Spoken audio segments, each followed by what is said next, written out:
hagamos futurología en función de este resultado.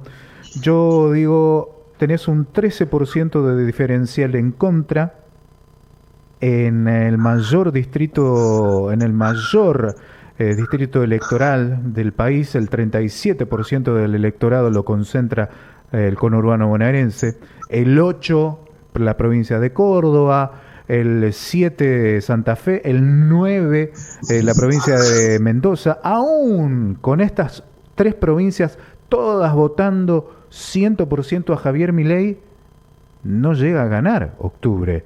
¿Es exagerada mi proyección o algo de eso hay en el caso de repetirse el panorama del día de ayer? Teniendo en cuenta que la próxima elección es el 26 de octubre, digamos, que está a la vuelta de la esquina, uno tiende a pensar que no le resta demasiado tiempo al gobierno para recuperarse. No es menos cierto también que lo que estamos viendo como tendencia, y no solo en la Argentina, es lo que el sociólogo polaco Zygmunt Bauman por ahí llamaría el voto líquido, ¿no? Es decir, una volatilidad en la orientación de las preferencias cada vez mayor.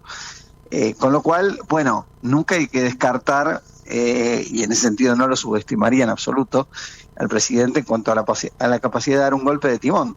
Yo creo que la gran pregunta es si a partir de hoy vamos a ver un Milei pragmático o el Milei que acelera las curvas. Digo, el Milei pragmático fue el que después de, ¿se acuerdan la manifestación en defensa de la educación pública? Después dio un giro, digamos, se mostró como más dispuesto a aumentar el financiamiento, pero por otro lado, digamos, que por ahí uno podría pensar, bueno, es el Milei del principio, el discurso de ayer cuando dice, evidentemente, tuvimos una derrota contundente, hay que reconocerlo y ser autocrítica, ahora después no vamos a, el discurso que aparece es no vamos a modificar el rumbo, y ahí es donde aparece cierta, a mi juicio, soberbia, omnipotencia de que hace difícil pensar en una rectificación, al menos de la dimensión que el electorado parecería estar reclamando, ¿no? Sebastián, buen día. Teniendo en cuenta el resultado ya con todo el porcentaje de las mesas escrutadas, también curiosamente llama la atención, lo estábamos viendo recién, un alto porcentaje del voto en blanco. Más de 40.000 votos se han contado.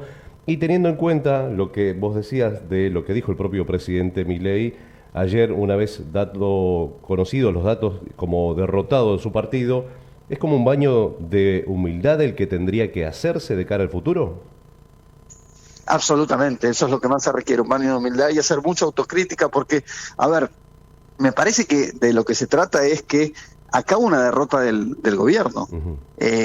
Para mí, digamos, la primera lectura del resultado es mucho más una derrota del gobierno que un triunfo de Kicillof, sin pretender desmerecerlo, pero digamos, si uno lee ese 47% como una valoración de la gestión provincial, etcétera, sinceramente eso no está en sintonía con lo que venimos viendo en los estudios de opinión pública. Entonces, si efectivamente esto fue un cachetazo al gobierno en un montón de señales que se le vienen dando al gobierno desde la opinión pública desde hace mucho tiempo, como la falta de sensibilidad, de empatía, digamos, que el ajuste sí, pero no vale todo. Esto implica jubilados, Garrahan, educación, y estoy hablando de reclamos que parten de su propia base electoral, ya no hablemos de la oposición.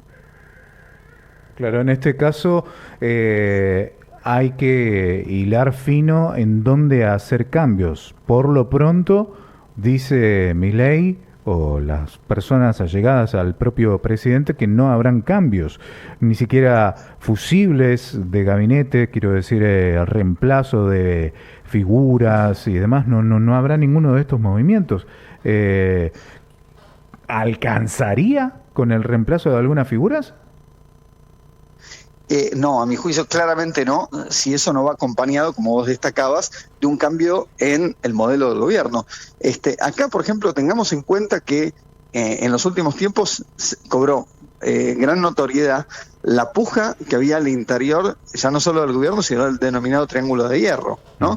Entró un sector más aperturista, encabezado por Santiago Caputo, más permeable a negociar y aumentar la base de sustentación, que finalmente fue derrotado como paradigma de referencia por el modelo propuesto por Karina Milei y digamos con la colaboración de Lula y Martín Menem en cuanto a avanzar con la idea del purismo. Yo creo que ese purismo que finalmente fue alentado un poco a partir del triunfo en la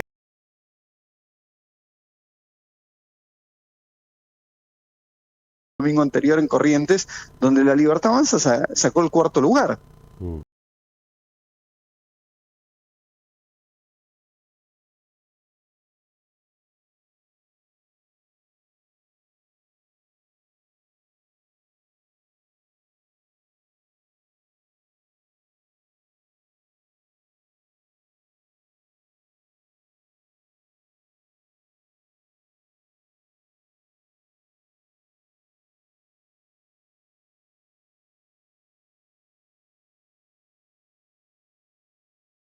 Puedo dar un escenario similar al de ayer, digamos, teniendo en cuenta la diferencia entre los modelos de elección en un caso y otro. Quiero decir, en la elección de ayer se utilizaba boleta partidaria, ¿no?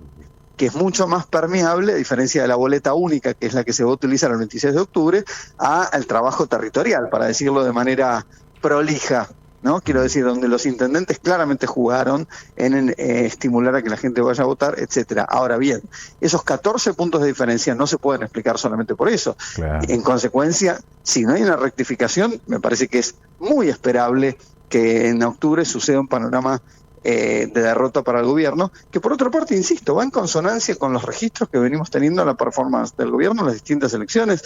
Recién mencionaba el caso de Corrientes, pero la verdad es que en ninguna elección, salvo de la Ciudad de Buenos Aires, en la cual incluso sacó el 30%, y es más, si la afino es el 16%, teniendo en cuenta que el 47% del padrón no fue a votar, entonces me parece que no le sobra nada al gobierno y hay que dar un golpe de timón importante. Pero bueno, es la gran pregunta a partir del día de hoy, ¿no? Donde ahora hay una reunión de gabinete a las 9 de la mañana. Claro, a mí me llama mucho la atención Milei diciendo vamos a corregir errores y atrás, justamente atrás, a tiro de cámara, uno miraba la televisión y lo veía a Mario Lugones, el mayor perpetrador de errores en gestión de Javier Milei.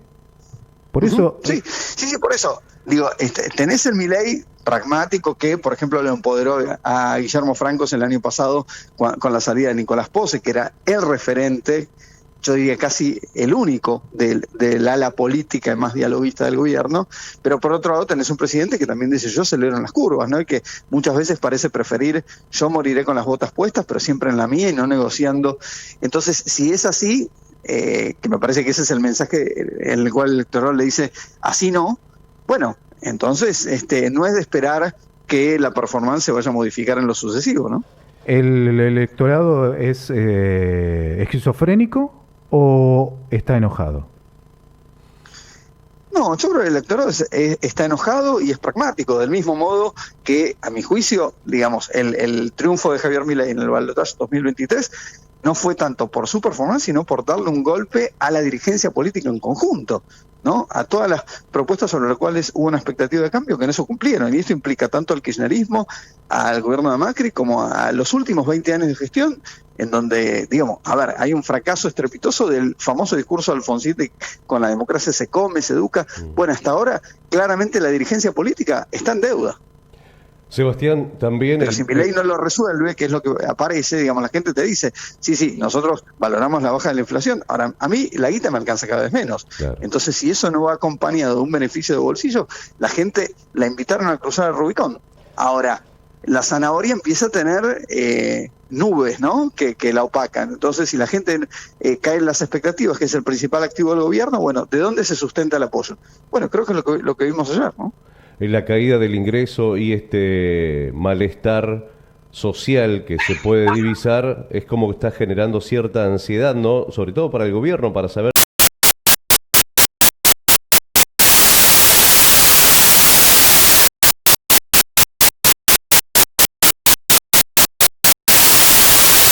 grabado digamos, el rechazo que generaba en el electorado que veíamos en grupos focales, cuando no solamente se hizo un ajuste a los jubilados, sino ustedes recuerdan que a posteriori se planteó un asado con los 87 héroes, como diciendo, haces eso y encima lo vas a celebrar.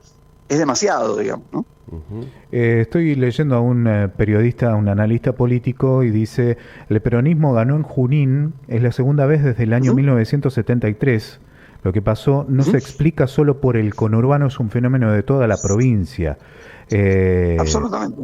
Hasta el voto peronista, no peronista quiero decir, no fue dividido en este punto. No, por eso me parece que lo que se impone es el rechazo, digamos, y yo creo que una elección que, si me permitís la expresión, creo que a Kicillof le salió de carambola, porque si lo que pretendía era provincializar la elección de ayer fue más nacionalizada que nunca, claramente se planteó como un plebiscito a favor o en contra de la gestión de Milei. ¿Notás, Sebastián, que no hay muchas alternativas, sobre todo en cara a la cantidad de candidatos y de caras conocidas, este pragmatismo en el peronismo, sobre todo que vuelve a jugar con los mismos de siempre? Creo que sí, y lo que sucede del otro lado, porque yo diría, hay una paradoja que tiene que ver con lo que podríamos definir como un desacople entre la oferta electoral y la demanda. Cuando uno analiza, por ejemplo, cómo se posiciona el electorado respecto al oficialismo en cuanto a opositor o oficialista en el plano nacional, vos ahí tenés más o menos un 70%, quiere decir un 35% de cada lado. ¿Esto qué implica? Que hay un 30% que es lo que se llaman los niní, es decir, ni oficialistas ni opositores. Llamémosle la tercera vía, la opción moderada, la avenida del medio, el nombre que vos quieras. Ahora bien, cuando vos analizás qué representación tiene eso desde el punto de vista de la oferta electoral, la sensación es que hay más caciques que indios, ¿no? Es decir, que esa oferta está muy atomizada, porque la realidad es que en los últimos meses surgieron muchas alternativas, desde los hermanos Pasaglia en San Nicolás, que de hecho han tenido una performance extraordinaria ayer, pero también está el espacio potencia de María Eugenia Talerico, en fin, la iniciativa de Manes para adelante, bueno, ahora Provincias Unidas. Acá me parece que en esta elección hay que leer con mucho detalle este reclamo de lo que se llama el grito federal, que después desembocó en el armado de este espacio de Provincias Unidas, en donde tiene que ver en buena medida con que se instala la idea de que Milei es un mal pagador a partir de gobernadores que lo han acompañado muchísimo en las primeras medidas, empezando por la ley Bases, y después sienten que eso no tuvo un correlato en términos de transferencia de recursos en el marco de la coparticipación del Estado Nacional a las provincias, ¿no?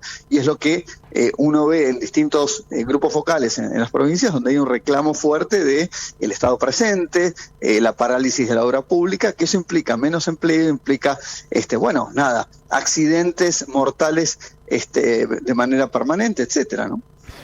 Sebastián, te agradecemos muchísimo la posibilidad de conversar con vos. Siempre es un placer contactarte. Muchísimas gracias. Que tengas buen día. No, el gusto es mío. Por favor, hasta cualquier momento. Un abrazo grande y saludo de la audiencia.